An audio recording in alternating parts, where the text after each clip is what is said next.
morning, ladies and gentlemen. Before we start the meeting, I point out this meeting is being recorded by the Town Council and, where possible, live streamed on YouTube.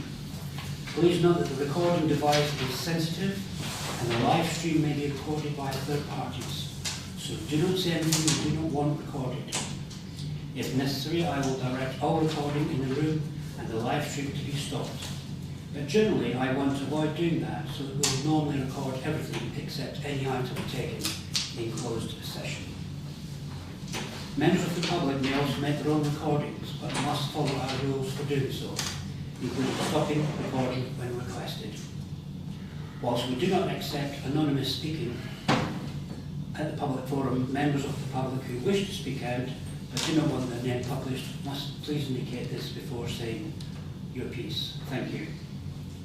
On to the agenda, item number 1, welcome. To note that this meeting is taking place during the pre-election period and that the Council will be abiding by the Code of Recommended Practice, S6, Local Government Act 1986, close bracket.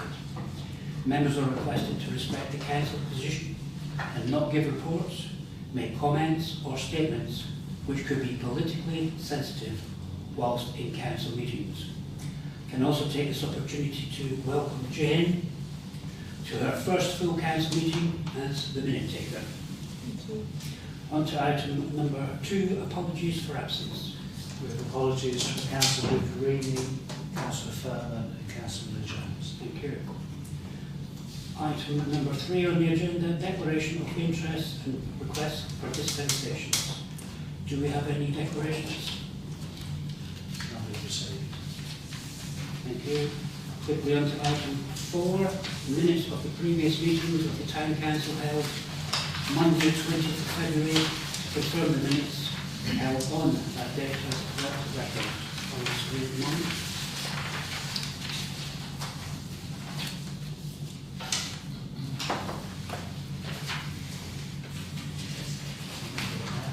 Yes, please.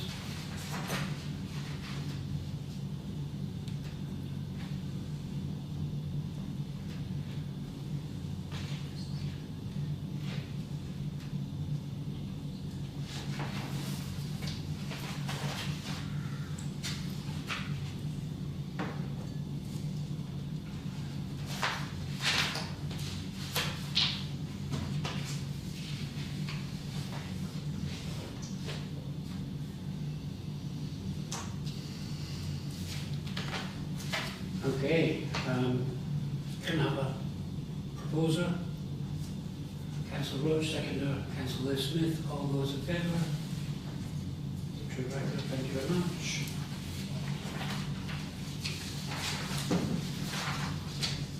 Today's date. 28th. Thank you. 28th. Yeah, it is. The 28th. What date is the next meeting on? Just scroll down, please. I think that's... I don't know. It says date next meeting the 27th, doesn't it? On the bottom of that. We'll keep going. Oh, sorry, It does. Okay, So, so Bruce needs to correct that and signs it. I've just done it. If you had through me, everyone's easily confused. very quickly picked up as well. Well done. I speed read. Okay, moving on to item 5. To note the progress of actions arising from the minutes not already covered by this agenda. 5A, C23, oblique 10B, the repair to the rear extension, and this will be covered later on in a private session. Item number 6, reports from district councillors, district and county councillors on issues pertinent to Haverhill and the public forum. And 6A is a police report. Unfortunately, Cheryl is on annual leave, so she's got the date for the next meeting. Okay, thank you. 6B, county councillors' reports. We had the county councillor report from Councillor Roach earlier today. Any comments, anyone?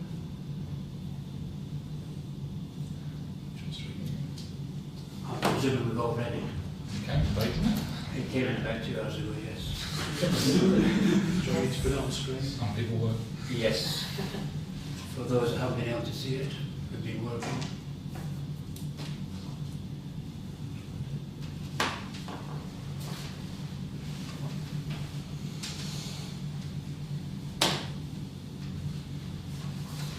Let's see. Put it on here. Obviously, the persimmon aspect has been widely covered already, and we're well aware of the Aragon and Power Roads now being adopted. I don't think there's anything on there that was of any surprise to anybody. I think the only thing was at the end, yeah, you're about a month previous, aren't you, or you're not going to be around next month? I don't know, I haven't decided yet. But no, yeah, we're at that point where before we get into next month, we're really into election mode. But my view is, as a town council, I think we work really well together. Yeah, we've had some interesting debates, but on the whole, I think we've been a good council, and everybody's got on. It's been really useful, and considering we've had COVID in the middle of it, and for Mess, for John, and for Liz, and for Bruce, they've not really been normal civic times. So I think it's been interesting in that view. But yeah, no, I was just sort of stick it on there for this month. Thank you very much. Get in first, Bruce. Okay, Councillor Mason. Yeah, I sent a report in early, getting my data wrong, thinking that we had a meeting before the start. There are a number of items on it, but probably aren't suitable for the election period. I'm happy to answer any questions out of session for any members who may have any questions about those things. But Councillor Roach has mentioned the main things, and you'll have seen things in the press anyway. Councillor Burns. Yeah, thanks for the update, which I did mention about half hour ago. I wonder if it's possible just to chase up again county, whether they'll do anything this side of the election, I don't know. Catkin Close is unadopted still. Cangrel Road, where Tesco's is still unadopted. And also it now turns out that a vast part of Hampshire Village is unadopted. So they are not, highways are, residents are talking to them, and particularly on the latter, street lights are going out and not being repaired. So I've done my best as talking to them, but they don't seem to progress that. So I don't know if you mind following that up with them. My understanding, I don't know exactly, but my understanding is for some of the street lights up on there, they're owned by the developers, they were never adopted by us. But as far as I know, most of the roads are adopted, but the street lights and some of the footways are. That's not what they told the residents. And the problem is, yes, you're right, I think about the developers, but not West Suffolk, St Edmundsbury at the time, never put any conditions on it. So there's no agreements, there's no S106 agreements. So they're really in limbo. They've been told, your management company, and they said, well, we don't pay management fees. So it's a bit of a catch-22. Yeah. So I spoke to Richard Webster previously about it, I've spoken to West Suffolk about it. I think it needs somebody to make a decision whether or not, what's happening about it. Because I think the last count, someone told me there was over 20 street lights not working. It's a shame. But, Can you tell me the name of that road that you mentioned at the Cangrel? Catkin Close. So Catkin Close. That was the one which the developer went bust. Whoever the developer was, can't remember who it was. So just Catkin Close and the Hampshire Village that you're... Hampshire Village, and also the Cangrel Road, where Tesco's currently own Cangrel Road outside their thing, and it was supposed to be transferred to county ages ago, and it keeps coming up. But I only brought it up because you mentioned the other two, which were also on those lists. But that's taken a few years to get that sorted, but at least the developer there is still up and running. B, I'm not going to mention them, I think it was B. It was for Aragon. Yeah. Oh, yeah. If someone could maybe chase up on that, because you have better contacts with the hierarchy, if you know what I mean. Thank you. Councillor Marks. Yes, just in response to that, one of the residents, they contacted me because I don't know if they had a formal letter, but they were told they had to pay, and I can't remember the amount each, but a substantial amount, like something like £20,000 each, if they wanted that road to be adopted. That was Captain Close. So I don't know who wrote to them. You know, I asked them to come back to me. I gave them my details, but they haven't come back. They're just terribly upset about the whole situation. Which one was that, Catkin? That was Catkin, yeah, apparently. Yeah, Because that it's was quite a for small years. amount, it's a small area. But as I said, some of those rented as well, and you know, and some of them, quite a lot of them couldn't afford that sort of money apart from anything else. So I'm not quite sure who wrote to them with that, but that doesn't seem a very acceptable solution, really. Thank you. Moving on to 6C, District Councillors' Reports. We're all in receipt of the lengthy tome from Councillor Burns. Any comments on that? I thought I cut it down a bit this month. Well, it's a page and a half. No, could have done more, please. Time smaller. Is there any other district councillors' reports? Anyone else wishing to make any comment? Councillor Smith, Dick Smith. Yes, apart from the usual things we do. We did, it's not strictly district council, it's more as a town council. Me and Councillor Hanlon sort of showed a dedication from Lowestoft Town Council around the Arts Centre, because they've just been gifted, I'm not sure it's the right word, a run-down town hall in Lowestoft to run. And they were just wanted to see basically what we do here and how we manage it. Obviously we had Gary to help as well, and Vicky. And then we went off to see the pump track over at Greenfields Way, because they're looking to do a similar thing there, so I was able to get a bit of insight there for them. Other than that, I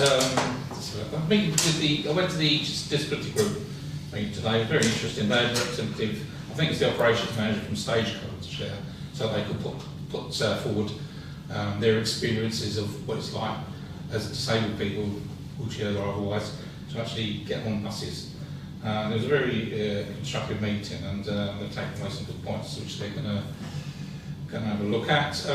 One of the points was the access to the bus stop in the bus station where the 13 pulls up. It's not very easy for people in wheelchairs to get up the ramp to get onto the bus, basically. Not on the bus itself, it's actually getting into the bus stop. There was various other things as well, but they are intending to come to the Town Council and, regularly to sort of give a bit of an update of what they're doing anyway. So, yeah, it was very interesting. Other than that, I've been invited to the I can't remember what it's called now, Euro something or other. The people that used to be Sanofi, I've been invited to go over there to see that their plans for their solar farm over there, because obviously I've put in an objection to it, taking the lead from our planning committee, and so I pulled it in and I've been told that. But anyway, there we go. I think it's a good idea, so I'll see what they've got to say. I don't know if it's worth going over there, because it's not the actual principle of a solar farm, it's the fact that they're building it on employment land that the objection is. So anyway, we'll see how that pans out. Chair, we have had an invitation from that group to the council via Vicky, inviting to come over, so it's going to come up at the planning meeting. So this will be dealt with by planning. So there's no need for us to take you there and have a minder with you. I'll do it, yeah, We'll do it. enough. We'll do it on Zoom. Councillor Marks. I don't sit on planning, so I just, if I may, just to address Councillor Smith. Councillor Smith, could you just tell me how you've come about the decision that is employment land? Slightly confusing word, since it's an employment company that's on the land. So would you mind just explaining to me, because the person doesn't... Well, it's zoned, isn't it? That area of the town is for employment. So to use a big chunk of that land for a solar farm, to me, he's not using it for employment. It's other use. It's commercial use, isn't it? They own it. Well, doesn't mean they put it. I own my back garden. They're not going to allow me to put a factory in it, are they? So. Councillor Mason. Yeah, I know it's an issue for the planning committee. I'm a little bit disappointed also, in as much as solar farms potentially are temporary, but not forever, and we should be encouraging businesses on the industrial estate to find measures to reduce their carbon footprint. And I think a company, a major employer like Sanofi, wanting to do some works to tackle climate change should be applauded, not restricted. A bit disappointed. Would you like to come back to that? Yeah, as I said, it's not the principle of the solar farm, it's the fact that we have lost so much land, which was designated as employment land, through, not through our own fault, that we just can't afford. We're getting more and more houses being built, more and more residents. We need somewhere for them to work rather than them travelling down to Cambridge or whatever. So that's Councillor Brown? Yeah, no, I'll totally agree with Dave on this. Is that we're very limited to the amount of employment land we've got left. I know that some of you own that part of land there, but I would very much like to see maybe an expansion of the plant where actually people work there instead of seeing solar panels you sit there for 25, 40 years. We're running out rapidly of employment land. Those solar panels could go, as they are potentially going at Sturma. We've also got a huge solar farm at the back of High Point Prison. They're going up here, there and everywhere. We don't need them on prime parts of employment land when we're running out of employment land. The town is expanding rapidly. As Dave said, we don't want people jumping in cars to drive to Cambridge, London, etc. for jobs. If you can get them in here, it's a lot more sustainable if they can work in town.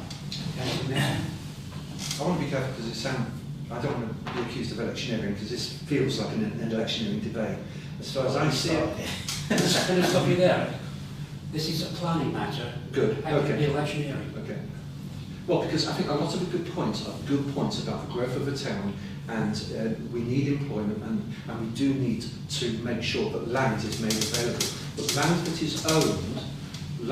is owned, well, I'm just repeating comments that Councillor Barron was saying. Land that is owned by a company such as Sanofi, I'm not entirely sure it should be the Town Council's business saying that they should be expanding their business and employing more people on that land.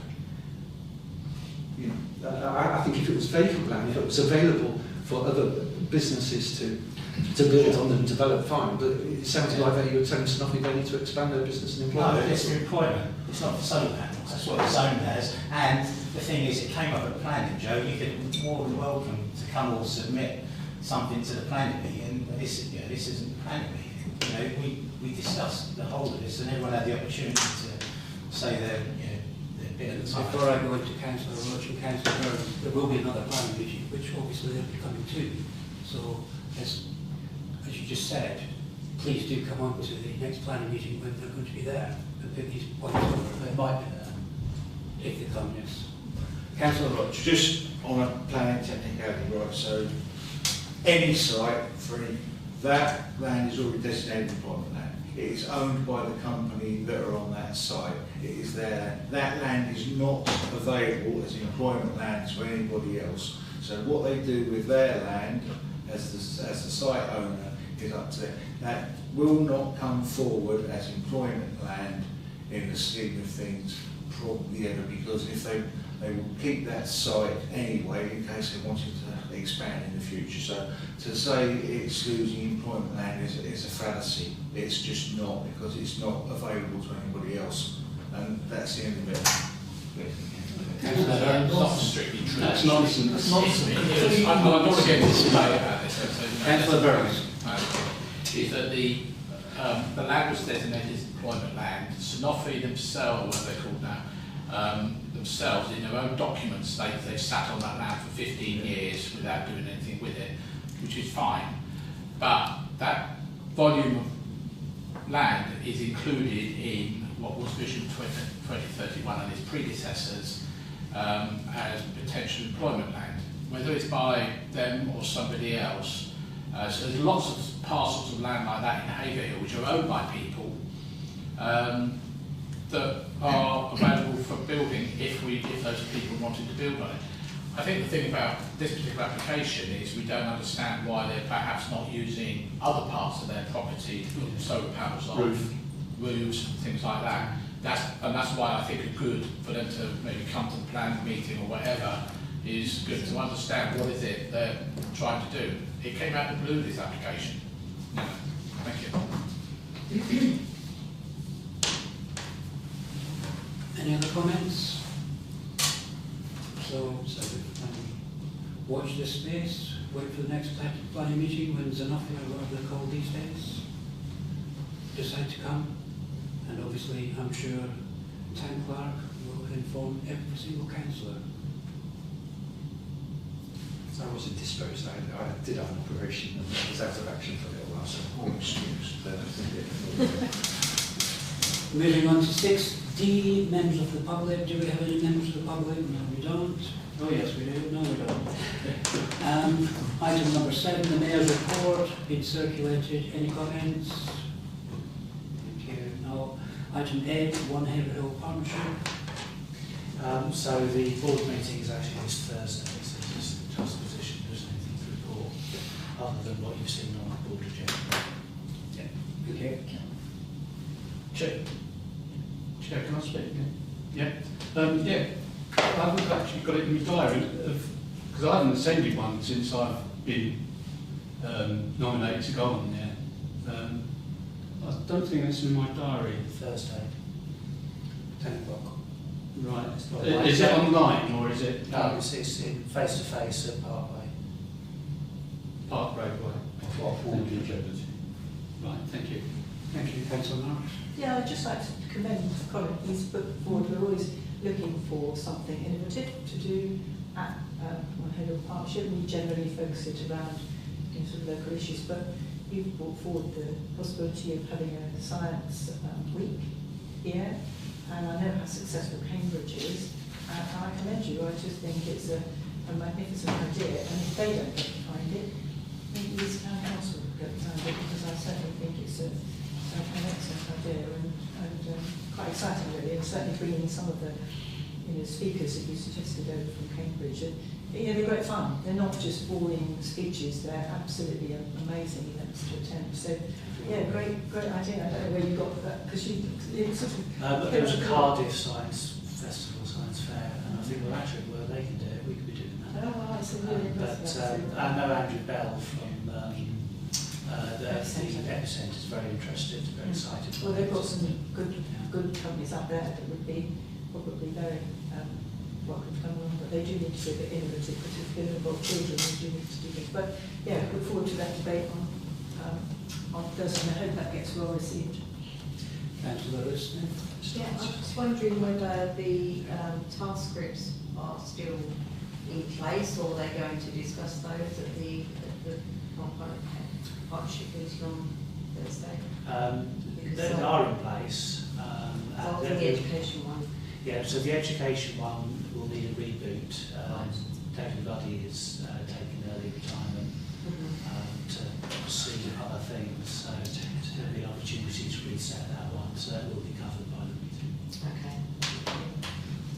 Thank you. If we can move on to item 9A, Planning Working Party to adopt the minutes of the Planning Working Party meetings held on the 14th February, the 28th of February and the 7th of March, and the recommendations therein, if we do them as a block. Can we have a proposer? Councillor Davis. On screen, so we just scroll through, please, Colin. They've been sent to you. No, I just want to see them on screen, please. Yeah, we objected to this.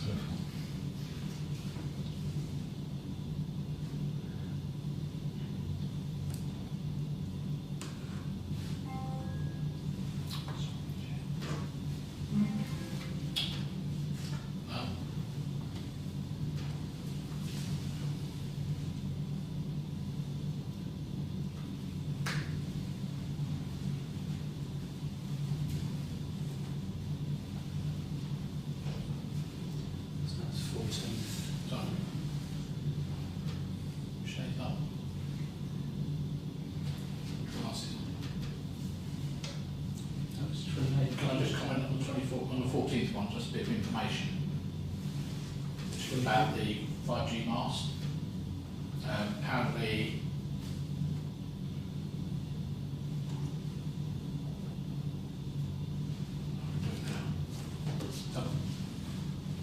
That's the one opposite you. Councillor Creedy tried to call us in and it wasn't allowed because it's effectively a predetermined application. West Suffolk told me that anything over 15 metres has to go to planning, but the guidelines have changed last year. It's now over 30 metres has to go to planning. But they are looking at it from other aspects as well, not just the height. They're looking at, in terms of street scene and stuff like that. So I'm sure he would say that if he was there. Thank you.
Councillor Roach?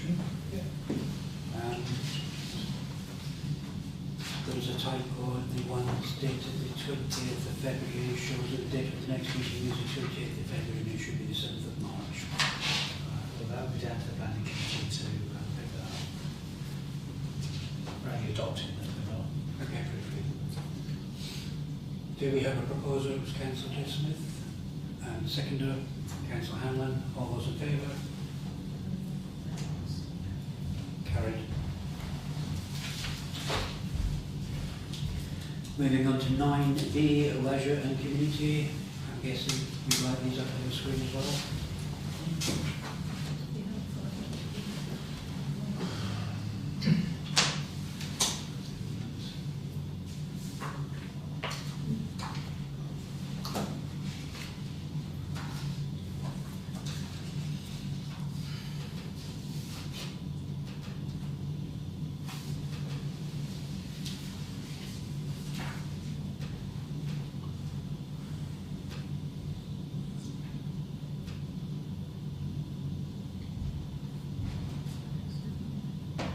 It's quite nice to be reminded.